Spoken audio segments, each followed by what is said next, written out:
For most of my working life, I've worked 12, 14 hours a day, and all the people around me, whether they be male or female, have done exactly the same thing.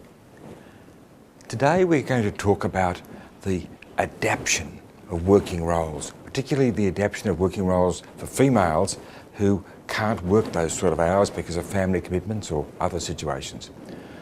And my guest is Helen Wiseman, and she believes that we're going to see a major culture change in large organisations, where the organisations will in fact change their system of working and organising to cater for the fact that not everybody wants to work 12 and 14 hours a day.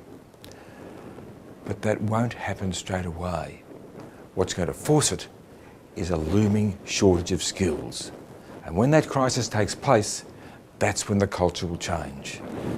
You're going to enjoy the discussion about all this with Helen Wiseman. Helen, you're an expert in how women can advance in companies and live within the new environment. That's right. You worked for, I think, 14 years with KPMG. That's right, yeah. Prior to that, other accounting firms. That's right, yes. What did you learn about, from working in KPMG, about how women can organise their lives and careers? What I learned within KPMG was the entire spectrum. You know, I learned how it felt to be a woman working in those environments. I learned fairly early on that I had to adapt, if you like, my leadership style or my management style to fit in. And I think many men could say that as well. I learned how it felt to have a particular leadership style which wasn't necessarily the dominant norm, and how that made me feel just a little bit different, which wasn't necessarily always a comfortable feeling. But I also learned as I got more senior in my career that in fact what actually worked wasn't trying to be like others, but was actually to find your own sense of authenticity and to lead from that place. And when I started doing that and stopped sort of looking around over my shoulder, I found that things really changed for me as a woman within the KPMG environment, and I found I was respected more for doing that. Did you have to work the very long hours that is normal with people who work in these organisations? I worked some incredibly long hours over the years. Was that expected of me? I wouldn't say necessarily that it was. I mean, when you're working on a major deal, the deadlines are really, really tight. But I'm also a very driven person. I'm very, whenever I'm engaged in something, I'm 100% engaged in it. So part of that long hours was also my own drive to build my career. Now at that stage in my life I didn't have children, so I didn't have the natural constraint that says you've got the childcare run and you've got to run out the door and pick a child up. Now I am a mother, so I do face that constraint. The reason I left KPMG was because of my own sort of, I guess, self-appraisal of what I wanted out of my life, the things that I was passionate about, the areas of my, I guess, career and interest that I wanted to develop. Those were the reasons why I left, not because I became a mother. So what are you doing at Executive Central? What's your purpose there? So my main role within Executive Central is within the Women Leading team, so I'm a principal of the Women Leading division, and we work with large corporates to help develop their women either through one-on-one coaching, through leadership programs, or through one-day masterclass formats. So bringing the benefit of the 22 odd years career experience that we've had, positive and negative, and helping other women along their career journey.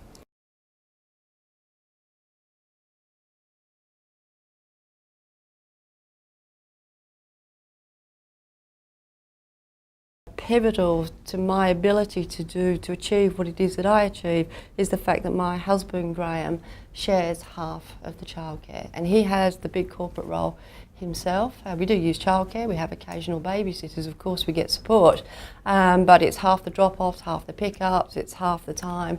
We literally split it down the middle in terms of how we share the caring responsibilities. As you look around big companies and small companies for that matter, how many husbands do you find like Graham? Less than 5%, I would Less say. than 5%. Less than 5%. You do get, I mean, some of my friends are career women, and in that case their husbands either work part-time or don't work at all. But it is unusual to find the dual scenario where both partners have sort of an equal career and equal childcare approach. I can't really comment on the smaller enterprises. I mean, ultimately it comes down to, you know, people have, what's key is that you've got to organise things in ways that suit yourself and suit the organisation that you work for. There is no boilerplate. Are you trying to train companies to have more Grahams? That would be my dream, to have more Grahams. I would love to see. I think it's actually really important that the men have got to take leadership on diversity issues. I think the men have actually got to try out. They've got to be prepared to take the flexible working arrangements, and most importantly, they've got to have the courage to do it. I've actually heard a number of examples of very senior men where they say, I would like to spend a little bit more time with my children, but they're actually fearful of asking their sort of employer to do it because they feel that it would be career suicide. There's a pathway for women to be able to do that. It's sort of accepted in a way that she can ask, but I actually feel that there's a fear amongst the men of doing that. And until that cycle is broken, it's very hard to get systemic change. Yes, all my life I've worked 12, 14 hours a day. I've never thought of anything different. And most of my colleagues have done the same thing. Yeah. It's a very difficult thing. You're talking about a culture change, aren't you, in corporations? Absolutely talking about culture change, and I'm not suggesting that every man, well actually I am suggesting every man sort of takes 50% of the childcare responsibilities, but I'm being facetious. It's about what works in your family. But I think until we do get a critical mass of men that are prepared to balance those two roles, we won't see the change that's so desperately needed as far as bringing women up through the leadership ranks. With a woman who has a child, yeah. And therefore has to adjust her work practices That's and right. ways, how does that affect the person's career? Look, it can affect the career negatively, but I think it's so hard to generalise because it depends on specifics. What I think is really important is to be able to manage people's expectations, you know, and to be confident about your child rearing responsibilities, to be absolutely clear what it is that you can take on, what you can't take on, and then when you do take something on, you do it, and you do it really well. Communication, as in all things, is absolutely vital. And I think if you approach your child rearing responsibilities with confidence, unless in, you know, I'm sorry, I've got to run to childcare, I think you start to make breakthroughs. Do you bring men and executives into seminars about all this? Well, we do. It's a really interesting question because one of the programs that we run is called a Women Presenting Powerfully Masterclass. And right at the outset, we say that the content of the masterclass is equally applicable to men. And that men, you know, many men feel uncomfortable in terms of presenting. But we also believe that there is a need for women to get additional support and training. And we do believe that there is a sense of context to the content that we provide where it's a women-only masterclass. And I think, you know, women tend to feel a little bit more confident to take the risk, to put themselves out there, to present powerfully and give it a go when they are amongst a female company where there's a shared experience there. And many women would have a similar experience to you at KPMG, where they have to have a different way of looking at things. Absolutely, I'd say that was very much a shared experience where they feel that they cannot be fully women in their roles. There's a beautiful quote by Dr. Mary Robinson, and she says that when she was appointed President of Ireland, that she wanted to do it from the strengths of being a woman leader. And I think that really captures it beautifully, that sometimes we feel that we can't lead from the strengths of being a woman leader. But I would also say that until you do that, then it's hard to actually really break through to the top ranks. You can't be the most effective leader if you're trying to model yourself on other people's styles. You've got to find your own. A lot of women have left large organisations, yes, they have. like yourself, Yep. although you did for other reasons, Yes. and started their own business. Yes. And have found it much easier to tailor their careers Yes. to what they can do, depending on what their family and Absolutely. total situation.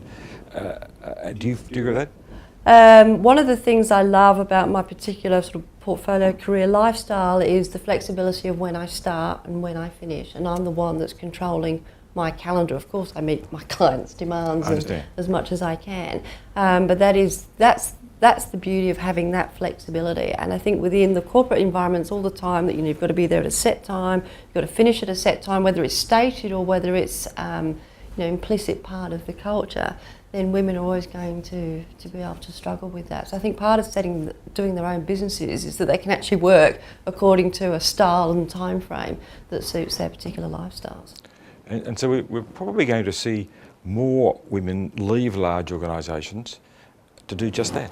I'm hoping that we'll actually see less women leave large organisations, that they won't feel the need to do that. Actually, running your own business is tough. It is tough. There's, you've got to do your own administration. You've got to do your own, managing of just about everything. It's not the panacea that it's made out to be. There are some very, very successful women businesses out there, but I think women, as far as where it depends on your unique circumstances. But if you can say within the large organisation, if you like run your own business within a large organisation, then is a good place to be.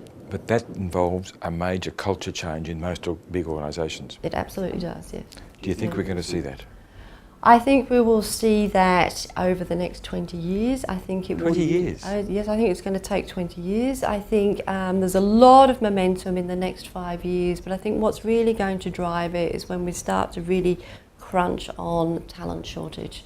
When organisations are forced to change is when we see the change come through. So there is a lot of talk about quotas, and there's a lot of backlash about quotas. But what people are really talking about is when organisations are forced to change, they make the change. They're very good at making the changes when they absolutely have to.